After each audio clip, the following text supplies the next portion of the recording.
Wheatstone bridge principle. So this what we have discussed in our last class. So principle simply says that if the four resistors are connected in the form of a bridge, which we have shown with the help of a circuit diagram, and the bridge is balanced, in that case the ratio of the two resistors is equal to the ratio of the other two resistors in two arms, right? So that is the Wheatstone bridge principle. So we have proved it by direct method and also by the Kirchhoff's law. This day we will talk about some applications in which the Wheatstone bridge can be made in, right? So the very first application which will I take is, there are three applications which we are taking in this class. The very first application is finding the unknown resistance. Suppose that we have some resistance or resistance wire or some resistor, we can find out its resistance with the help of this Wheatstone bridge principle. So whatever applications we have to make use Wheatstone bridge principle in doing all these things, the Wheatstone bridge is used in a practical form. So this is the device. So this is the device called as the Wheatstone bridge principle. It works on the Wheatstone bridge principle, and this device is simply called as the meter bridge or slide wire bridge. This is the, I can say, practical replica of Wheatstone bridge principle, right? So what is this device and what are different components of this device? It simply has a resistance wire of 1 meter length. This is a wire of constantan or manganese of some alloy, because for making resistor or resistance wires we make use of some alloys, because alloys has least temperature coefficient. Their resistance does not vary with temperature to large extents, right? Okay, so this is the constantan wire of 1 meter length. To this wire we have connected some connections, we have made some connection through these copper strips.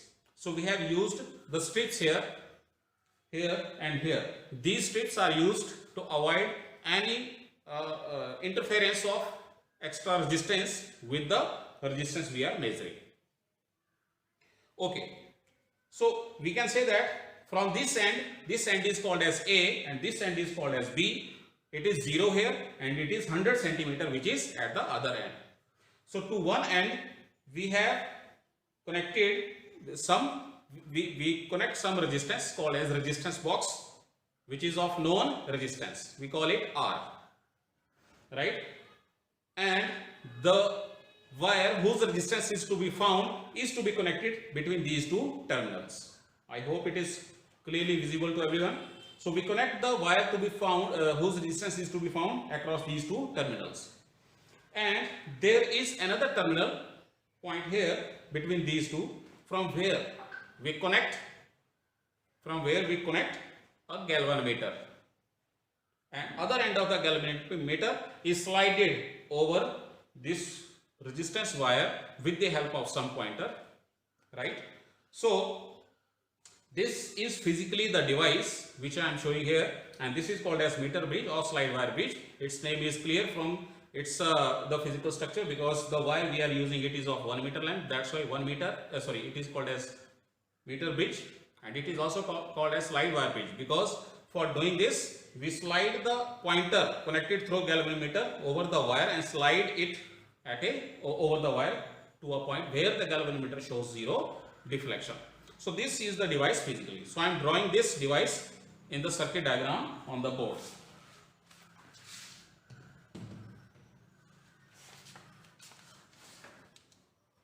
So here is the device which we always use for making use of Wheatstone bridge principle. So this is the wire, for example, of 1 meter length.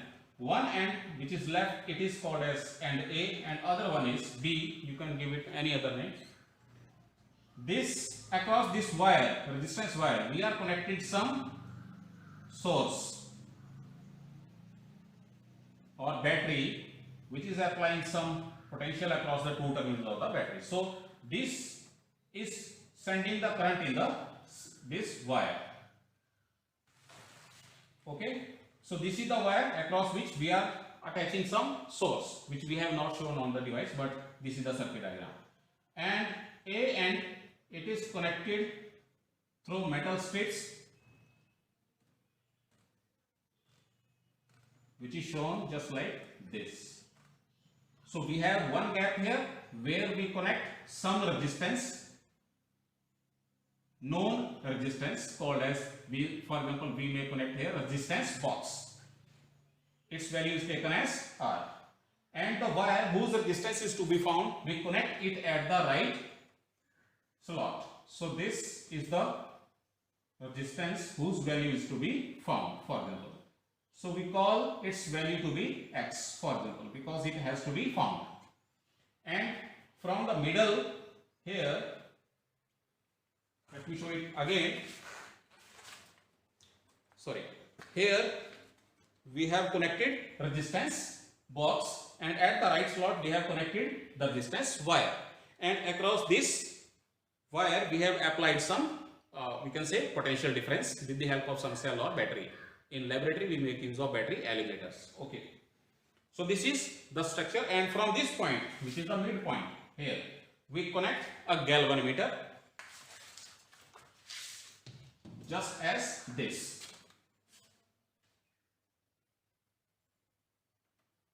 Just as this. So this is the galvanometer, and the other end of the galvanometer is connected to some pointer which can be made to slide over this wire from A to B.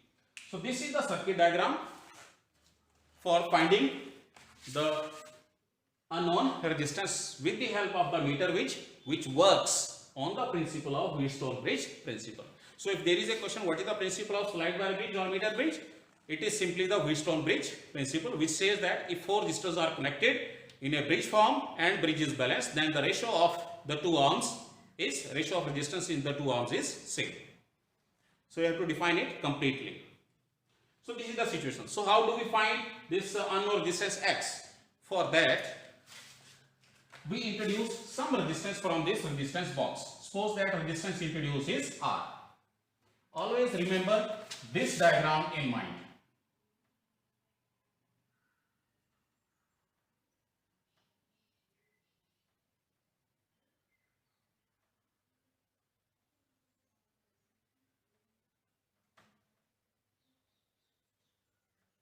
This, it is P, it is Q, this is R here, and this is S, and in between we have a galvanometer as we discussed in our last class.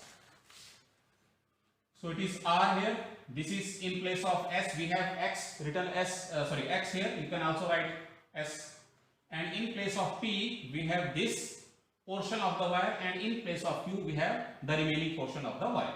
So let us check it, how we can solve this problem and find the unknown resistance. So this also remains your experiment which you perform in your laboratory. So how do we find the value of X? We should keep this pointer at position A first for checking the circuit if it is correct or not. So for that you connect this pointer to this point A here first, and check the direction in which the deflection is there. Galvanometer, this is the device called as galvanometer. Its needle remains at the center at 0 point whenever no current flows through the galvanometer. And as the current increases through the galvanometer, it may show the deflection in either direction. More is the current, more it is deflected. And if current flows in reverse direction to the earlier one, the deflection takes place to the other direction. So this is how galvanometer works, and the diagram for the galvanometer. Okay. So we connect the pointer first to point A. We see the deflection if it is on the left side, for example, and then connect the same pointer to the terminal B and check the deflection. It should be towards the opposite direction. If this is the case, then circuit is correct. If it is not, then you must check the connections. So the deflection should be on the opposite direction at point A and at point B, or we can say at 0 point or at point 100 centimeter. Okay, then because we have taken some resistance, we have introduced some resistance R. In this circuit diagram it is R. And we note it down and slide this pointer from point A over the wire because it is showing some deflection at point A. As we keep it sliding over the wire, the deflection goes on decreasing, and there comes a point where the deflection over the galvanometer becomes 0. This means that at this point there is no current which is flowing through this arm, or we can say through galvanometer. Hence the deflection of galvanometer remains at 0. Needle of the galvanometer remains at 0. Okay, so this length now, this length, suppose that this point where deflection becomes 0, this point is called as the balancing point. We call it to be the balancing point. At this point it behaves as a bridge according to Wheatstone bridge, and this point is called as a balancing point, and bridge is said to be balanced because there is no current which is flowing through this arm having galvanometer. And this length of the wire, it gives us resistance P. The remaining length of the wire CB, it gives resistance Q, right? So it is R here, it is X here, which we are interested in finding. This is P here, and this is Q here, the remaining length of the wire. The only difference is there, this arm is on the upper side and this arm is on the downside. That does not make any difference. So this is the situation. So from here, this wire, it is of uniform area of cross section. This wire is having the constant area of cross section throughout its length, right?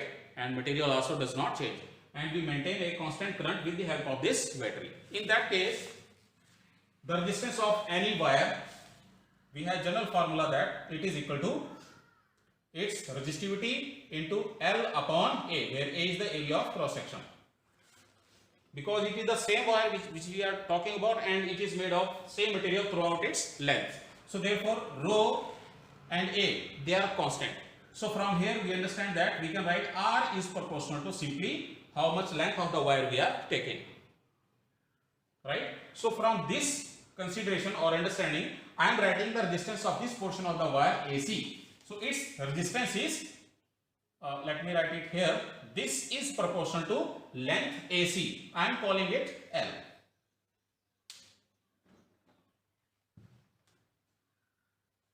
So the resistance of this length AC, which is of length L centimeter from A to C, and the remaining length, it is 100 minus L, because total length is 100. So out of it, if L is subtracted, we are left with the remaining length of the wire, which is 100 minus L. So the resistance of this portion AC, it is proportional to the length of that portion, and the resistance of the remaining portion, which we represent as Q, resistance Q, it is proportional to the length of that portion, which is 100 minus L. If we divide these two things, we get P upon Q equal to whatever constant we have, they will cancel out, and we are left with only L upon 100 minus L. So this is the ratio of P to Q. And because this is the Wheatstone bridge principle, this is making Wheatstone bridge principle, or so in that case, and bridge is balanced, because at this point the galvanometer is showing 0 deflection. That means bridge is balanced, there is no current which is flowing through this arm. So in a case of a balanced Wheatstone bridge, the ratio P to the Q, this is always equal to ratio R upon X, right? So this is according to the standard result, and this is what we have found. So from here we see that the two equations are same, so we can equate their right hand sides. So from here we see that L upon 100 minus L, this is nothing but R upon X. So from here X, the resistance of the wire, unknown resistance of the wire, we can calculate it to be 100 minus L upon L multiplied by R. So this remains the formula to find out the unknown resistance by using the Wheatstone bridge principle. So how do we make use of Wheatstone bridge principle in finding the unknown resistance? By making use of slide wire bridge, an apparatus which works on the principle of Wheatstone bridge principle.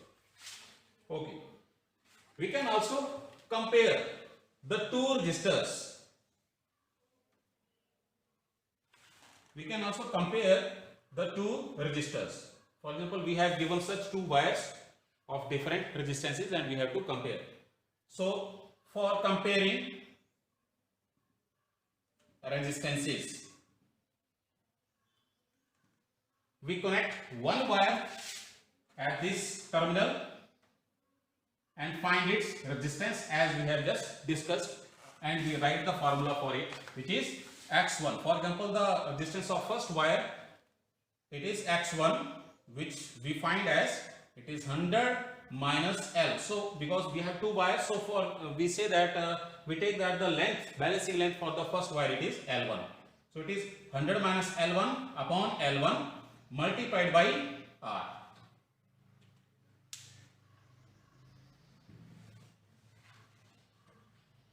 Then we take X1 out from here and insert the second wire across the same two terminals and find its resistance in the similar procedure.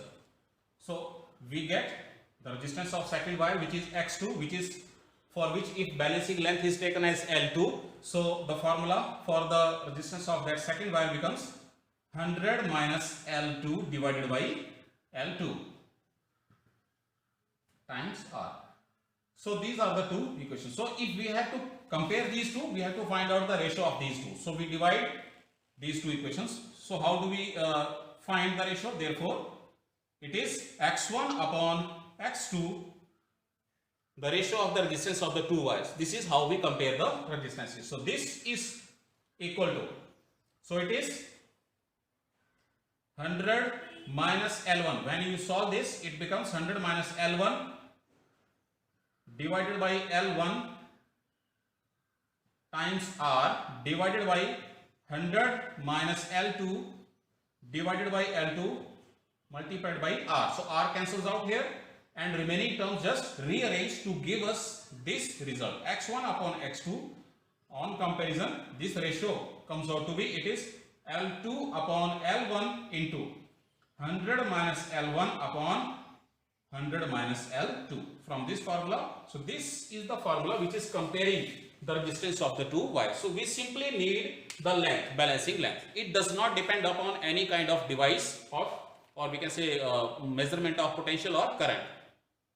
So this device simply is based on the null method. Because we have to find out the balancing length at which the deflection in the galvanometer is 0, means null. So that's why it is called as null method, and that's why the finding the value of unknown resistances is a much more easy and accurate result whenever we measure the resistances by using slide wire bridge or Wheatstone bridge principle, because it works only on the null method. So we only need the balancing lengths. And the last application of this Wheatstone bridge principle is we can find out the temperature of the given, or we can say known resistance. Sorry.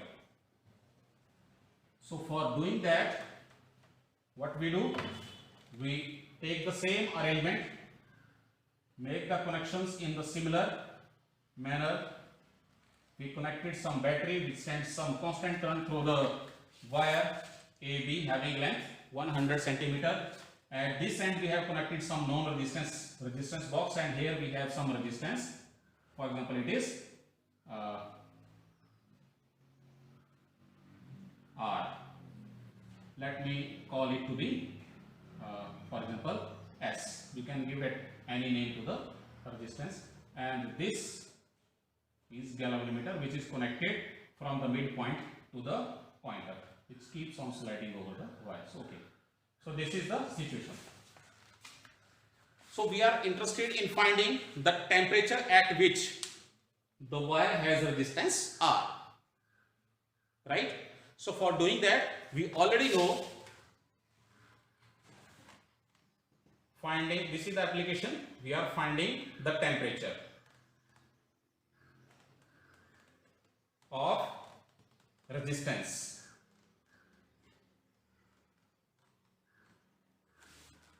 So for this we have this formula that resistance, for example, if initial temperature at 0 degree Celsius, the resistance of the wire is found to be R0, yeah, R0. This is the resistance of the wire which we are taking at 0 degree Celsius. So it is at 0 degree Celsius, and the temperature coefficient of this wire, which we write as alpha, it is alpha. So therefore, after changing the temperature to some new value, from 0 we have changed the temperature to theta. The value of new resistance, suppose that it is R, it is given by R0 into 1 plus alpha into theta. So this is the formula we already know. So from here, from this equation, this R0 can be taken out, multiplied with, and then it can be taken to the left hand side. So it becomes R0 plus alpha into R0 into theta. So when we multiply it here and we take R0 on the left hand side, it becomes R minus R0. So this time difference of resistance, how much difference or change in resistance is taking place, this is equal to alpha R0 into theta. So let this equation number 1. This is the result we already know.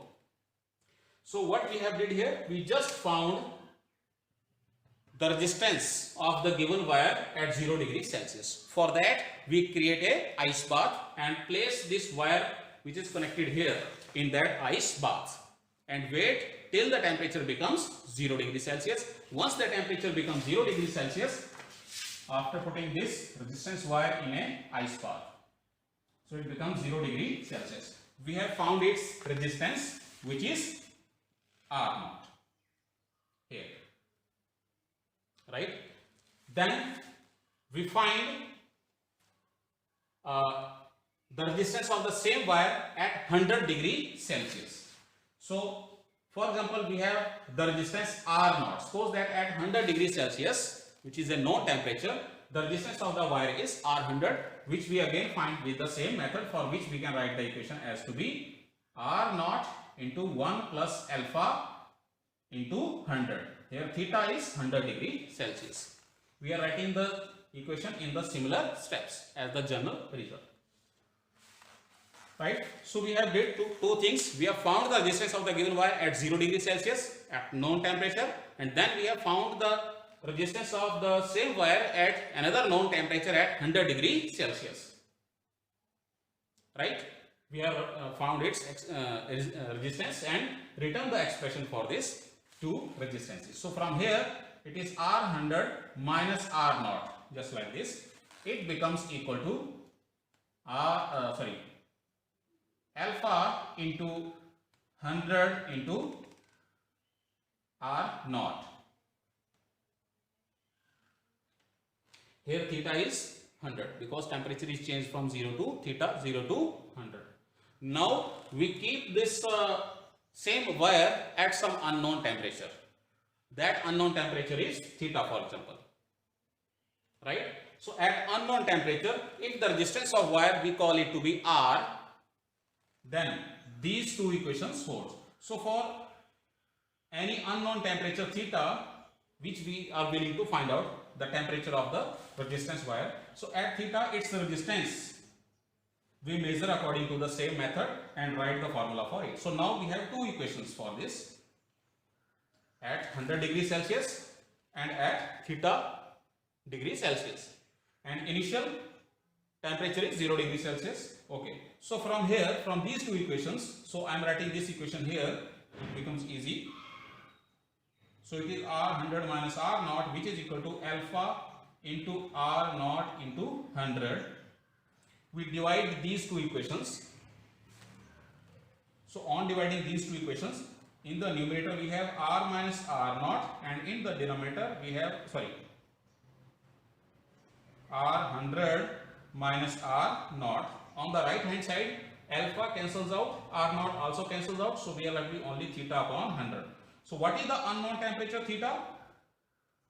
So theta from this equation, it is nothing but 100 goes to the other side and multiplies this term. So it is r minus r naught upon r 100 minus r naught multiplied by 100. So this is the formula to find out the unknown temperature of the given resistance wire. So once again, let me explain it once again. We find the resistance of the wire at 0 degrees Celsius and write it as R naught. We find the resistance of the wire at 100 degrees Celsius. We write it as according to this formula. R100 is equal to this and arrange to this form. And then we find the resistance of the wire at any unknown temperature, suppose that theta, but we must know that temperature.